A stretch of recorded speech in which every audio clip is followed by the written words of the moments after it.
IPL 2024 కోడ్ను ఉల్లంఘించినందుకు Delhi Capitals captain అయిన రిషబ్ పంత్కు భారీ జరిమానా విధించారు.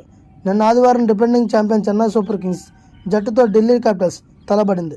విశాఖపట్నం వేదికగా జరిగిన ఈ మ్యాచ్లో ఢిల్లీ క్యాపిటల్స్ జట్టు స్లో ఓవర్ రేట్ నమోదు చేసింది.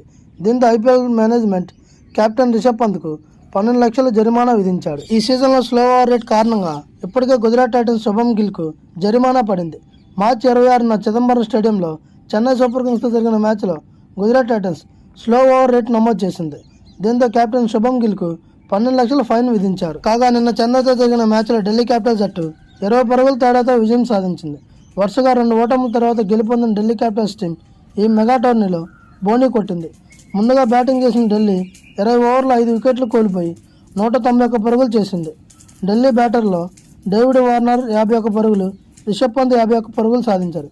అనంతరం లక్ష్య ఛేదనలో చెన్నై సూపర్ కింగ్స్ 171 పరుగులు మాత్రమే చేసి ఓటమి పాలింది. దీంతో ఈ సీజన్లో 2 వరుస మ్యాచ్ల్లో గెలిచి జోరు మీద ఉన్న చెన్నై తొలి ఓటమి చవి చూసింది. ఈ వీడియో కనుక మీకు నచ్చినట్లయితే please like, share and subscribe.